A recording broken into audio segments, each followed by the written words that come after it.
Hello everybody, my name is Cogline3639, welcome back to another video. Today in this one, I'll be covering my top 5 meta decks for the August of 2022 format, post Power of the Elements. Obviously, Power of the Elements changing so much about this format. So not only will we be doing the top 5 meta decks, we'll also be doing meta staple cards, meta engines, and also some honorable mention decks as well. So we do have a lot to cover, so without further ado, let's get straight into the video. Starting off with our meta staple cards, we're going to be starting off with Dark Ruler No More and Forbidden Droplet. Now, they basically do the same thing, so I'm kind of putting them together in one slide. So yes, the almighty board breakers. If you don't know, in this format, we're probably more likely going to the board breaking cards than we are going for hand traps. Now, if that actually stays true, we'll have to see, as we are just in the beginning of this format. But these two cards are absolutely, without a doubt, one of the power staple cards in this format, especially Dark Ruler No More. In the past, Forbidden Droplet has always been a better card, especially with something like Scythe running around in the format, but now in this format, it looks like Dark Ruler No More is probably going to be the more powerful of the bunch, because being able just to negate all face-up monsters without having to waste hand do it is very, very good. Now, you can't kill them the same turn you do it, but that's absolutely perfectly fine. Just to break their board and set up your board is probably fine enough. But Droplet's still very good, especially with Scythe still being legal. You know, not as popular as it used to be with DPE and Verte still being legal. But Droplet's still a card you probably should be considering playing. But Dark Ruler is cheaper than Droplet, so that might decide on what you do want to play. So that is my first meta staple card. The next meta staple cards are basically just hand traps. Now, I just did say at the beginning that hand traps aren't really going to be looking to be that good this format, but still might help to play some of them in your deck. Something like an Ash Blossom being able to hit in every deck in the format is always nice to play.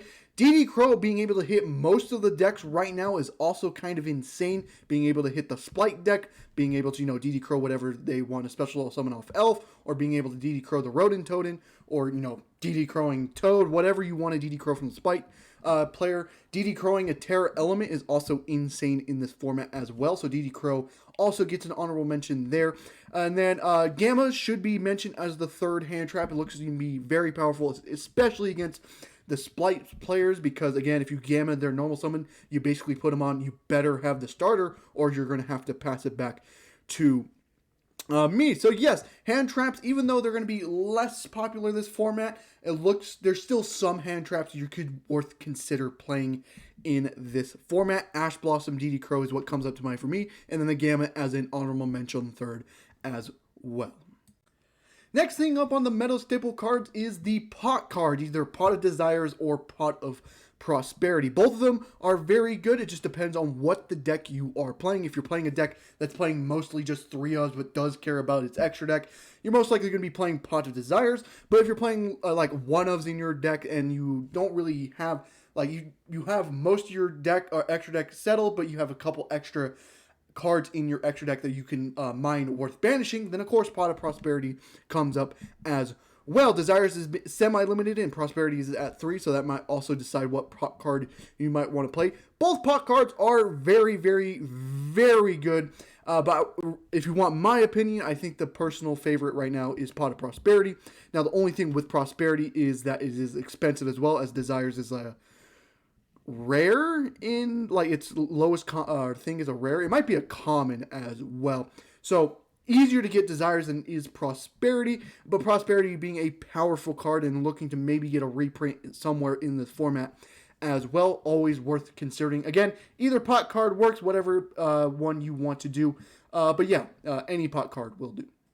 Next thing up on our meta staple cards is Mystic Mine. Now, it's still legal. The very dumb card that probably should not be at 3 at least is still here, and it's still going to be a powerhouse in this format. Even though the format has changed and different decks are now in the meta, Mystic Mine is still Mystic Mine. It's still a very, very powerful card that you do still have to deal with, either in the main deck or in the side deck for most players.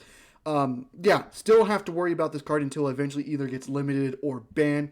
Either one needs to get hit, I think. But it's still legal in this format, so a card you still probably need to deal with. So yeah, always worry about this card dropping down on the field. Next thing up on our meta staple cards is Alpha, the Master of Beasts. Now, for the next couple entries here for the meta staples are most likely going to be in the side deck rather than the main deck, and that very much goes for Alpha as well. The reason why Alpha is so powerful this format is because Terra Elements are being able to summon a Winda or a Caligula. So being able just to drop an Alpha, the Master of Beasts, onto the field, threaten it by battle or by Alpha's own effect always does the trick. Now, it not only does it out those kind of lock cards that the Terra Elements can set up, but also is just a good going second card. Just being able to drop this something like a Pankratops is always very nice. Now, it is a little bit of a weaker Pankratops because it isn't a quick effect, but it's always there for the taking. So yes, a lot of players are playing this in their side deck because of how powerful Alpha is. So yes, that is it for that meta staple. Next thing up on our meta staple cards is Dimensional Barrier. Still just a powerful card in this format because, you know, Branded still exists. Terra Elements are now in the format, so being able to call Fusion with this card is always going to be nice. You know, Sword Soul still hasn't received a hit yet, so, you know, that deck still always exists. So calling Synchro is always going to be nice.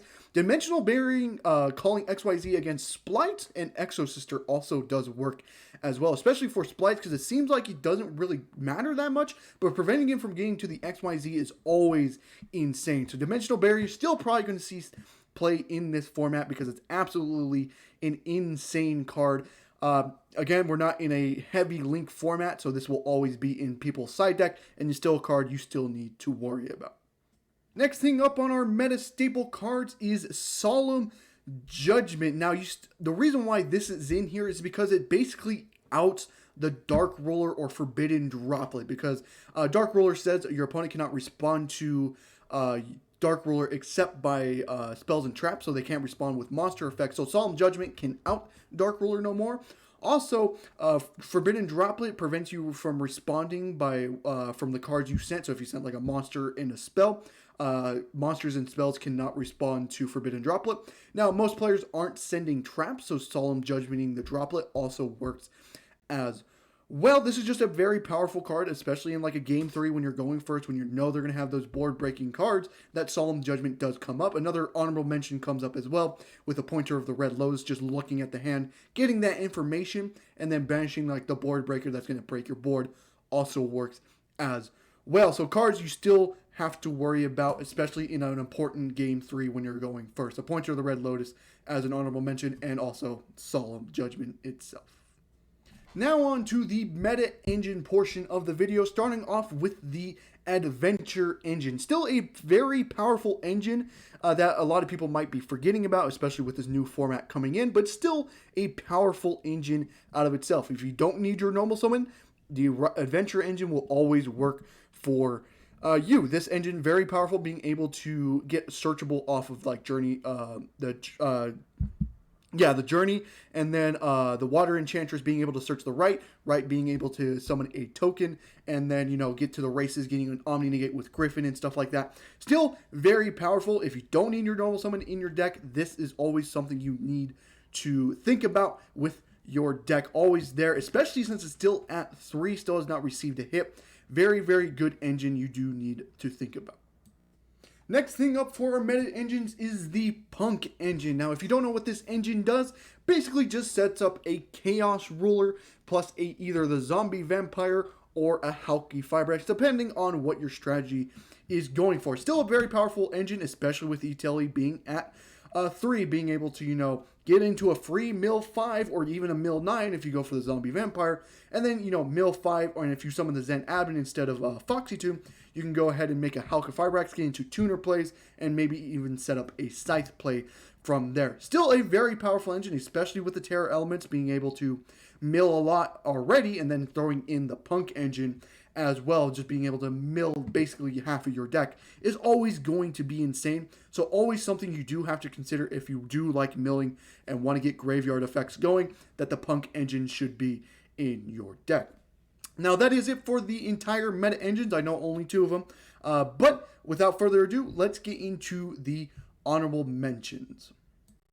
Alrighty, now on to the honorable mention decks. Now, we're going to be starting off with Pure Punk. I know I just covered it being a meta engine, but it's also a pure deck that you can consider as well. Basically, just being an advantage engine, being able to draw a lot of cards thanks to its field spell, the new synchro being able to add a psychic monster from your hand, and then, you know, being able to synchro summon the big punk monster during your opponent's turn to return cards is also insane. This deck has a lot of things going for it, a lot of good players playing the deck, as well as things like Pack is playing it. This deck is seeing a little bit of representation right now. Now, if this deck continues to still see play throughout this format, that we will have to see, and that's why I've kept it at the honorable mention spot. But thanks to the new support in Power of the Elements for the Punk deck, it's making it where the pure Punk deck is actually somewhat viable. So yes, that is to start off our honorable mention. Next thing up on our honorable mentions here is Sky Striker. Now, this is actually surprising considering in the last format, it was actually one of the better decks in the format. Now, I kept this at the honorable mention slot because when the Sky Strikers have to go off their striker cards, they're not really that great. The things that make them great is something like main decking D-Barrier, you know, main decking Mystic Mine. It's really the reason why this deck is so good, because they can activate Mystic Mine and basically play under Mystic Mine as well. This deck is just insane because of the floodgates it's being able to play, and then its spell traps. They don't care about Mystic Mine, so it's a very, very decent deck. I'm going to keep it at the honorable mention. I don't think it's a top 5 deck, especially with Mystic Mine roaming to maybe get a hit in the next list. So I'm going to keep it at the honorable mention. Still a very decent strategy for this format, but I don't think it's one of the top contenders in this format. Next thing up on the honorable mention decks is Eldritch. This is always a part of any honorable mention because Eldritch, being able just to play as many floodgates as it can, being a heavy trap deck, is always going to do something, because floodgates being in Yu-Gi-Oh will always stop any combo strategy. But it's in my honorable mentions because there is a lot of ways to out this deck, especially when it comes to the sideboard. Again, it's not the most powerful thing in the format, but it's still a deck you always have to consider, especially being a cheap deck because of all the cards basically getting reprinted. Always a deck you do have to be willing to verse. It's always going to be in a regionals. It's always going to be at a local, so you do have to make sure you are ready for this deck when you do verse it. But most players do have ways to out Eldritch in its floodgates, but it's still something you do have to worry about. Next thing up on the honorable mention list is Drytron. Now, this deck is absolutely insane, especially with Ben 10 at 2 now. That's actually just insane. Still a deck you do have to worry about, being a really heavy combo deck in the format. Having different versions of the deck, being able to either Scythe Lock with the Baron and stuff like that, or just go for the Vanity's Emptiness play and basically just say, hey, have it out to this card or I just win this game right now. Very, very good strategy. You do have to worry about the problem with Drytron. It's always been a problem with Drytron, is that it has problems going second, not being able to play enough hand traps and stuff because it's playing more consistency cards and stuff. So yeah, it's something you do have to worry about. So yeah, that's it for that honorable mention. Next thing up on the honorable mention list is Exo Sister, and oh boy, one of the newer decks in this format, thanks to Exo Sister Martha and the new Exo Sister trap game released in Power of the Elements. This is a very, very good deck. Did not crack my top 5, but it is still a very good deck, very good rogue deck as well. You're going to have to play against this deck either at the local level or the regional level. It's going to be a very good deck. Being able to main deck D-Shifter, even though it does care somewhat about your opponent's graveyard, just being able to main deck D-Shifter because you just don't give a shit about your graveyard is always very good. Martha being able just to basically special summon a free rank 4 for the Exo Sisters, and Exo Sister Pock being eroded for the deck. This deck has a lot going for it, especially the trap being able to banish a card your opponent controls or in their graveyard, so proccing your Exo Sister Martha effect and stuff like that. Very, very powerful strategy. I don't have it in my top 5 though. I feel like there are better decks than Exo Sister, but still a deck you're going to have to worry about, and that a lot of people are going to be playing. And last thing up for the honorable mentions here is Math Mech. Now, this was very, very close to making the top 5, but I decided to keep it out of the top 5. Very powerful deck thanks to their new support in Math Mech. Circular basically being a Magician's Souls for the archetype. Very, very good, especially with the Math Mech Trap being just basically a revolt for the strategy.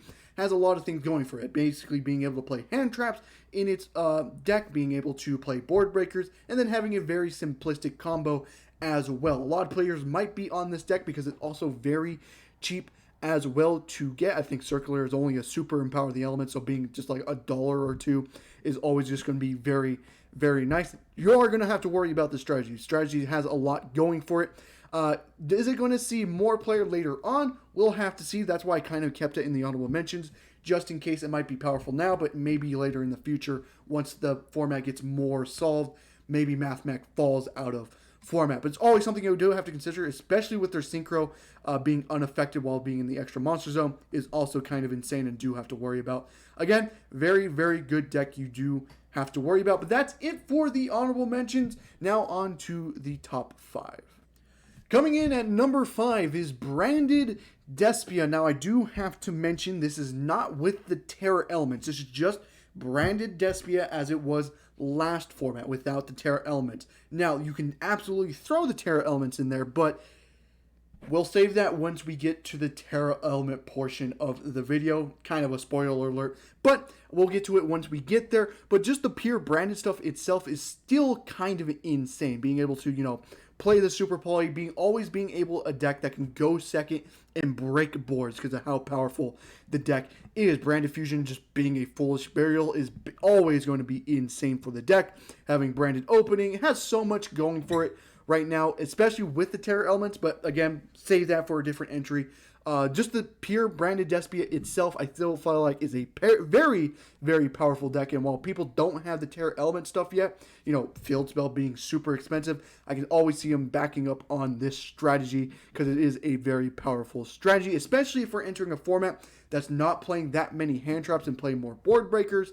That's where Branded Despia will thrive because, again, its main weakness was ashing the Branded Fusion. But again, if the hand traps are no more, that's going to be very, very good for this deck, and especially with board breakers like Dark Roller no more not really affecting this because Branded in red in the back row will always have a threatening Guardian Chimera.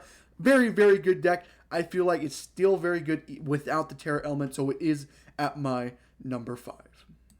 Coming in at number 4 is Sword Soul. It just won the most recent North American Championship, so, there's always that. So yeah, this deck is still very powerful. The only hit it's ever received has been Protos. Everything else with the deck has always stayed the same. No other hits have happened to this deck. And being able to play powerful Floodgate, something like Rivalry of Warlords in its deck without having to conflict with the deck is always nice as well. This deck is always going to have to be something you're going to have to worry about, and it's still a very, very powerful deck, being able to play hand traps, having the 10 Ys to go second as well, something you are going to have to worry about still. Will it get hit in the next list? We will have to see, but Sword Soul being a powerful deck, you're going to have to worry about, especially since just because of how powerful the deck can be, just basically being a one-card starter with either Moye or Ataya, having the 10 Ys not only going first and going second as well, and then on top of that, being able to play hand traps and some board breakers as well is always nice for this deck. So yes, that is my number.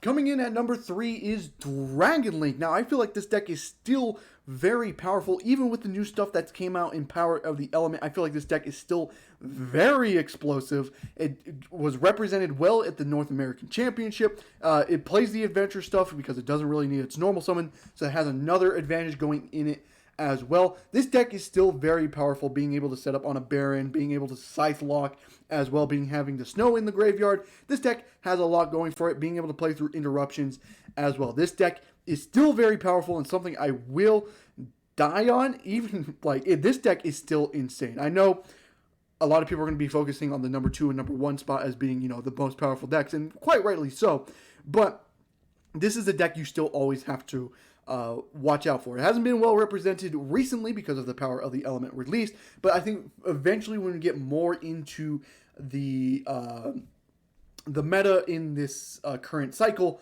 I feel like this is going to be a deck that shines and being able to contest with the other top decks in this format. So very powerful deck I feel like you still have to worry about. Coming in at number 2 is Tearlaments. Now, this is one of the new releases for Power of the Elements alongside another deck, which we'll get into in just one second. This is one of the newer decks in the format, and quite rightly so, it belongs at number 2 as one of the top decks, because this deck has a lot of things going for it, has so many things it can be able to splash into. It can either be a pure deck by itself, it can be a inserted into the Punk deck, you know, playing Tear Element Punk. You can play the Danger version as well, being able to try to proc your own Tear Elements with the Danger cards, or you can just play it with, well, the branded Tear Element deck, which is probably the most represented version of Tearlaments. Very, very powerful strategy going for it. You can either, you know, abuse its fusion summons, which, you know, the branded version abuses, or you can abuse the fact that it mills a shit ton from your deck as well. Something like the Punks and the Dangers taking advantage of that as well. And Branded somewhat taking advantage of that as well. Very, very, very powerful deck that is new to the scene. This deck has the highest ceiling of all the decks that came out in the Power of the Elements, and has the highest ceiling out of every deck in this format. Very powerful, especially when the Ishizu cards come out in November, I think. But we're not going to worry about that right now. Right now, it's still a very, very powerful deck.